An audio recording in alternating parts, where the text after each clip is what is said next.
सभी दोस्तों को नमस्कार। मैं हूं सुखदेव कंबोज और आपके अपने चैनल स्टडी शॉर्ट में आप सभी का हार्दिक स्वागत करता हूं। दोस्तों लेकर के आ गए हैं आज के करंट अफेयर्स। इस पर चर्चा करेंगे 5 जनवरी 2021 के करंट अफेयर्स। पहला क्वेश्चन आपकी स्क्रीन पर कि हाल ही में रक्षा मंत्रालय ने किस भारतीय कंपनी के साथ भारतीय नौसेना के लिए फायर कंट्रोल सिस्टम खरीदने के लिए समझौता किया है। तो एक कंपनी के साथ फायर कंट्रोल सिस्टम जो है खरीदे जाएंगे। ये आपको बता देता हूँ, 10 फायर कंट्रोल सिस्टम खरीदे जाएंगे तो अपनी तरह के। और ये आत्मनिर्भर भारत जो है, यानी अब ज़्यादा से ज़्यादा क्या है, स्वदेशी निर्माण हो रहा है। उसके चलते ही भारतीय कंपनी से ये फायर कंट्रोल सिस्टम खरीदे जाएंगे, क्योंकि पहले बाहर से खरीदे जाते थे। तो फायर कंट्रोल सिस्टम ऐसे 10 सेट खरीदे जाएंगे और उसका नाम रहेगा LYNX। तो ये फायर कंट्रोल सिस्टम का नाम है LYNX U2। तो ये वर्जन इसका खरीदा जाएगा हमारी भारतीय नौसेना के लिए। तो किस कंपनी से खरीदा जाएगा दोस्तों? Bharat electronic limited. Bharat electronic limited company से खरीदा जाएगा। और भारत इलेक्ट्रॉनिक लिमिटेड आपको पता होना चाहिए, ये एक नवरत्न कंपनी है हमारे इंडिया की। आपको पता है इंडिया में जितनी भी अच्छी कंपनियां, गवर्नमेंट कंपनियां हैं, उनको क्या दे दिया गया है, कैटेगरीज बांटी गई है उनकी। महानवरत्न कंपनी, फिर नवरत्न कंपनियां आती हैं, फिर मिनी नवरत्न कंपनियां आती हैं, फिर मिनी नवरत्न कंपनी कैटेगरी 2 आती है। तो इस तरीके से कंपनियों को बांटा गया है। तो यहाँ पे जो ऑप्शन में है बेल से समझौता किया गया है फायर कंट्रोल सिस्टम खरीदने का। भारत इलेक्ट्रॉनिक लिमिटेड जो हमारी क्या है, नवरत्न कंपनी है। इसके अलावा जो 2 कंपनियां अदर लिस्टेड हैं आपके ऑप्शन के अंदर, ये दोनों क्या हैं, महानवरत्न कंपनियां हैं दोस्तों। महानवरत्न कंपनियां हैं, ये आपको याद रखना है, क्योंकि नवरत्न कंपनियां और महानवरत्न कंपनियों के क्वेश्चन अक्सर इस प्रकार से पूछे जाते हैं कि निम्न में से कौन सी नवरत्न कंपनी नहीं है या है। तो ऑप्शन दे दिए जाते हैं, आपको अगर पता होंगे तो आप इजीली इसको सिलेक्ट कर पाओगे। तो इतनी सी बात इसके अंदर, इस क्वेश्चन में। भारतीय नौसेना के वर्तमान अध्यक्ष आपको पता होना चाहिए, एडमिरल करमवीर सिंह। एडमिरल करमवीर सिंह जी हैं हमारे जो नए हेड हैं, चीफ ऑफ नेवल स्टाफ जिसको बोला जाता है, एडमिरल करमवीर सिंह। आपको याद रखना है, एडमिरल करमवीर सिंह। इससे पहले जो थे वो आपको पता होगा कि एडमिरल सुनील लांबा जी थे, उनका कार्यकाल पूरा हो चुका था। तो एडमिरल करमवीर सिंह जी को भारतीय नौसेना का नया अध्यक्ष जो है बनाया गया था। रक्षा मंत्रालय की बात करते हैं तो रक्षा मंत्रालय आपको पता है किसके पास है अभी? राजनाथ सिंह जी के पास है, राजनाथ सिंह। तो ये सारी बातें कोई भी क्वेश्चन से जुड़ी हुई अगर आप याद रखेंगे तो काफ़ी सारा जीके आपका तैयार हो जाएगा। इससे पहले जो रक्षा मंत्रालय था वो निर्मला सीतारमण जी के पास था। फिलहाल जो हमारा रक्षा मंत्रालय है राजनाथ सिंह जी के पास है। भारतीय नौसेना के अध्यक्ष मैंने आपको बता दिए, एडमिरल करमवीर सिंह। इन्होंने क्या किया है, समझौता किया है बेल के साथ, फायर कंट्रोल सिस्टम खरीदा जाएगा। इतनी सी बातें हो गई। और अगर मैं इंडियन आर्मी की बात करूं, जो थल सेना अध्यक्ष जो है जनरल मनोज मुकुंद नरवणे हैं। जनरल मनोज मुकुंद नरवणे। तो ये भी आपको याद रखना है। इससे पहले जो विपिन रावत थे, जिनको चीफ ऑफ डिफेंस स्टाफ जो है बना दिया गया। इस क्वेश्चन में इतना ही। अब बढ़ते हैं अगले क्वेश्चन की तरफ। अगला क्वेश्चन आपकी स्क्रीन पर आ रहा है, K9 जनरल। तो K9 जनरल जो है क्या है, इसके बारे में चर्चा कर लेते हैं कि क्या ये लॉन्च किया गया है। दोस्तों K9 सेल नाम से एक इंडियन पुलिस सर्विस में, यानी भारतीय पुलिस में क्या किया गया है, एक K9 नाम से सेल बनाया गया है। और ये सेल क्या करता है, ये डॉग स्क्वाड जो होते हैं, यानी डॉग्स जो होते हैं अपने खोजी कुत्ते जो रखे जाते हैं पुलिस में, जो कहीं बॉम्ब है या ड्रग्स है, उनकी खोजबीन में उनकी महत्वपूर्ण भूमिका होती है। तो K9 नाम से एक सेल ही बना दिया गया भारतीय पुलिस विभाग के अंदर। तो उससे संबंधित नवंबर 2019 के अंदर ये बना दिया गया था। अब उससे संबंधित जो है सारे रूल्स एंड रेगुलेशन एक जर्नल के रूप में, ये जर्नल इंग्लिश वाला JOURNAL वाला है, एक जर्नल, एक पत्र जो है जारी कर दिया गया है। तो K9 सेल का संबंध किससे है, हमारे पुलिस विभाग से है। और ये एक डॉग स्क्वाड की टीम होगी, जिसके अंदर स्पेशली डॉग्स जो इस काम में माहिर होंगे, प्लस उनके साथ जो पुलिसकर्मी होंगे उनको इस तरीके से ट्रेनिंग दी जाएगी। तो एक स्पेशल सेल दे दिया जाएगा उनको, मतलब स्पेशल एक विभाग बना दिया गया है K9 नाम से। तो ये आपको याद रखना है, K9 सेल का किससे संबंधित है, पुलिस विभाग से। अब बढ़ते हैं अगले क्वेश्चन की तरफ। अगला क्वेश्चन आ रहा है आपकी स्क्रीन पर, किस भारतीय सशस्त्र बल ने अपनी तरह का पहला मानव अधिकार प्रकोष्ठ जो है बनाया गया है। तो पिछले काफ़ी टाइम से जो है इंडियन आर्मी को लेकर के इंटरनल जो चीज़ें चलती रही हैं उनको पारदर्शिता की कमी जो है महसूस की जा रही थी। इसी के चलते ही अपनी तरह का पहला मानव अधिकार प्रकोष्ठ बनाया गया है। मानव अधिकार जो है एक सेल बनाया गया है। इसका उद्देश्य क्या है कि जम्मू कश्मीर और जो पूर्वोत्तर जो हमारे इलाके हैं, अशांत क्षेत्र जो हैं, उसमें क्या सेना का काम काज चल रहा है, इसके प्रति जो पारदर्शिता प्रदान करता है ये जो है मानव अधिकार प्रकोष्ठ, ये अपनी तरह का पहला बनाया गया है।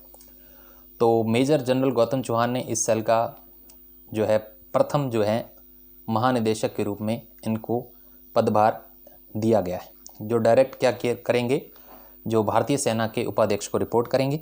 तो अपनी तरह का पहला मानवाधिकार प्रकोष्ठ जो है वो बनाया गया है भारतीय सशस्त्र बल भारतीय सेना के अंदर।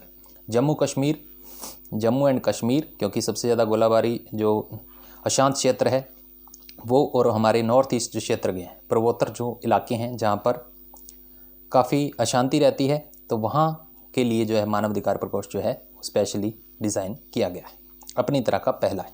अब बढ़ते हैं अगले क्वेश्चन की तरफ। अगला क्वेश्चन जो आ रहा है आपकी स्क्रीन पर, उस पर हम चर्चा कर लेते हैं कि हाल ही में प्रधानमंत्री मोदी ने संबलपुर में, सॉरी यहाँ पे थोड़ा सा ये मिस प्रिंट है, आई नहीं है, ये IIM है, IIM Indian institute of management. IIM पूरे इंडिया के अंदर है काफ़ी जगह पर। तो हाल ही में प्रधानमंत्री ने IIM की आधारशिला रखी है संबलपुर में, और संबलपुर डिस्ट्रिक्ट है कहाँ पर, किस राज्य में, ये आपसे पूछा गया है। तो संबलपुर डिस्ट्रिक्ट जो दोस्तों उड़ीसा के अंदर है, तो मैं आपको बता देता हूँ, उड़ीसा के अंदर संबलपुर डिस्ट्रिक्ट के अंदर IIM की आधारशिला रखी गई है। पहले दोस्तों वहाँ पे क्या है कि अस्थायी तौर से क्या है IIM चल रहा था, लेकिन अभी परमानेंट तौर पे वहाँ पे एक परिसर बना दिया जाएगा जिसकी आधारशिला है, यानी इसका इनॉग्रेशन जो है वो कर चुके हैं प्रधानमंत्री नरेंद्र मोदी ने संबलपुर डिस्ट्रिक्ट उड़ीसा के अंदर। उड़ीसा थोड़े दिन पहले एम्स के कारण भी चर्चा में रहा था। एम्स वहाँ पे बनाया जा रहा है नया, all India institute of medical service, जो है काफ़ी बड़ी संस्थान होती है। तो उड़ीसा गवर्नमेंट ने वहाँ पे एक नया एम्स बनाने की भी प्रपोजल जो है गवर्नमेंट को भेजा है। तो पहले से एक वहाँ पे एम्स है भुवनेश्वर के अंदर, लेकिन अदर जो है वहाँ पे सुंदरगढ़ डिस्ट्रिक्ट के अंदर बनाया जा रहा है एम्स। तो इसका प्रपोजल वहाँ पे भेज दिया गया है।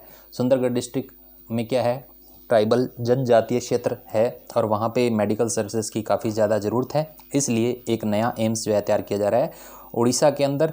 और फिलहाल जो क्वेश्चन था हमारा उसका आंसर भी उड़ीसा है, संबलपुर डिस्ट्रिक्ट के अंदर तैयार किया जाएगा IIM नया।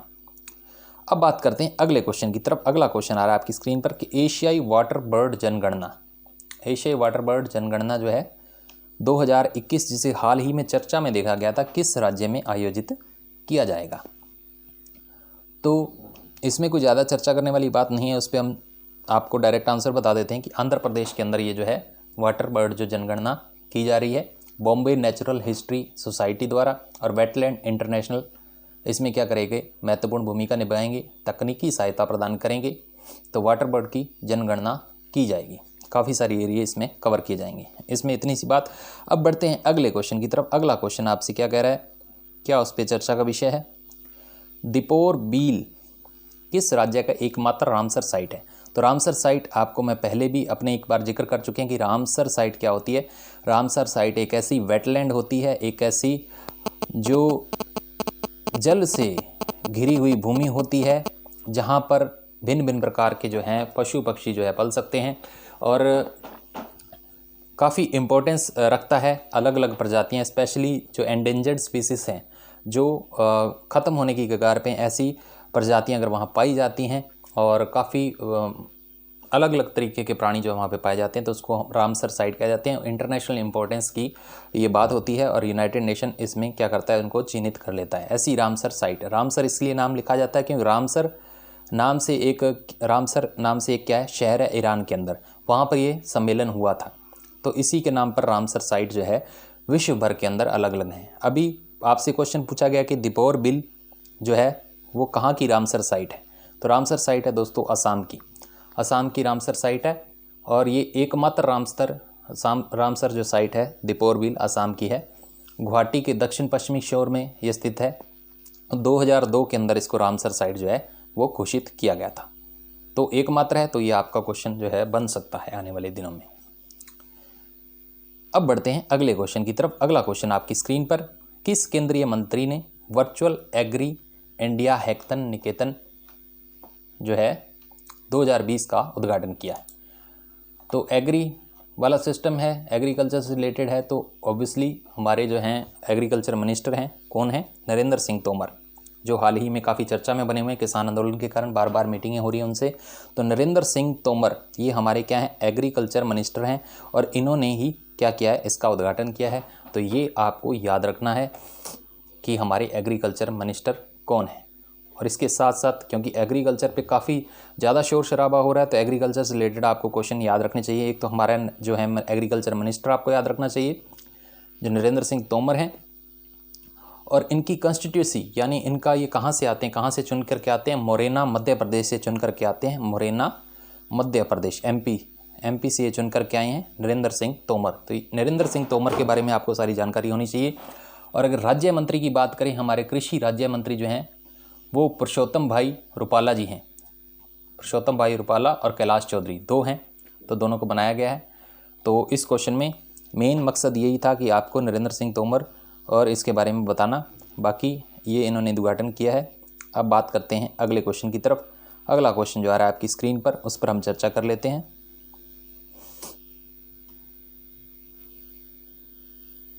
विश्व का सबसे लंबा प्लेटफॉर्म, तो विश्व का वर्ल्ड्स लॉन्गेस्ट रेलवे प्लेटफॉर्म, विश्व का सबसे लंबा प्लेटफॉर्म भारत में कहाँ बनाया जा रहा है?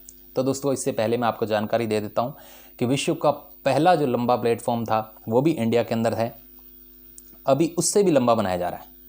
पहले बारे में आपको जानकारी, आपने काफ़ी बार अगर एग्ज़ाम दिए हों रेलवे के, तो आपने ये तैयारी की होगी कि विश्व का सबसे लंबा प्लेटफॉर्म भारत के अंदर है, गोरखपुर के अंदर।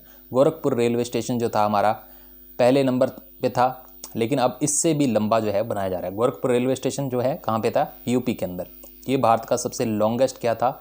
सबसे लंबा प्लेटफॉर्म था। 1366 मीटर इसकी क्या थी? लंबाई थी। लेकिन अब इससे भी लंबा जो है वो बनाया जा रहा है। इसका नॉर्थ ईस्टर्न रेलवे पड़ता था। अभी बात करते हैं क्वेश्चन की, विश्व का सबसे लंबा प्लेटफॉर्म अब कहाँ बनाया जा रहा है? तो अब बनाया जा रहा है दोस्तों हमारा कर्नाटका के अंदर। कर्नाटका में हुबली रेलवे स्टेशन है, वो बनेगा विश्व का सबसे लंबा प्लेटफॉर्म। काम जारी है। 10 मीटर की इसकी विड्थ है और 1500 प्लस मीटर का इसकी लेंथ होगी, 1500 plus. Hubli railway station, Hubli railway station पहले हुबली रेलवे स्टेशन नाम से जाना जाता था, फिलहाल जो officially Shri सिद्धराव Swami ji railway station नाम से जो बनाया जाएगा, तो ये आपको ध्यान रखना है।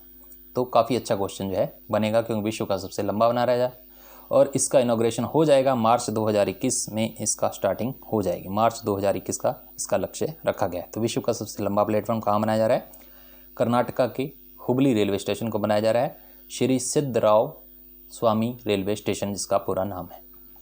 अब बढ़ते हैं अगले क्वेश्चन की तरफ। अगला क्वेश्चन जो है आपकी स्क्रीन पर, सेल की पहली महिला चेयरमैन बनने का गौरव किसे प्राप्त हुआ है? जी हाँ दोस्तों, पहली बार क्या है? SAIL, steel authority of India limited, ये आपको मैं पहले ही बता चुका हूँ। सेल जो है ये क्या है? भारत की महानवरत्न कंपनी है। कौन सी कंपनी है? महानवरत्न कंपनी है, steel authority of India limited. और इसकी पहली बार कोई महिला चेयरमैन बनाई जा रही है। तो महिला चेयरमैन का गौरव किसे प्राप्त हुआ है? सोमा मंडल जी को हुआ है। सोमा मंडल जी है first women chairperson of SAIL. तो अनिल कुमार चौधरी इससे पहले जो थे अध्यक्ष थे, उसके 31 दिसंबर को वो रिटायर हो गए।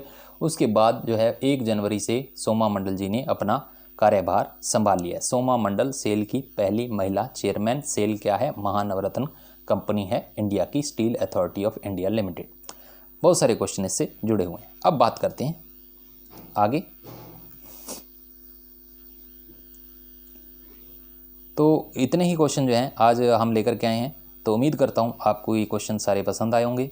अगर पसंद आए हैं तो अपने दोस्तों के साथ शेयर कीजिए, लाइक कीजिए, कमेंट कीजिए, और चैनल पर अगर नए हैं तो चैनल को सब्सक्राइब करना ना भूलें। धन्यवाद दोस्तों।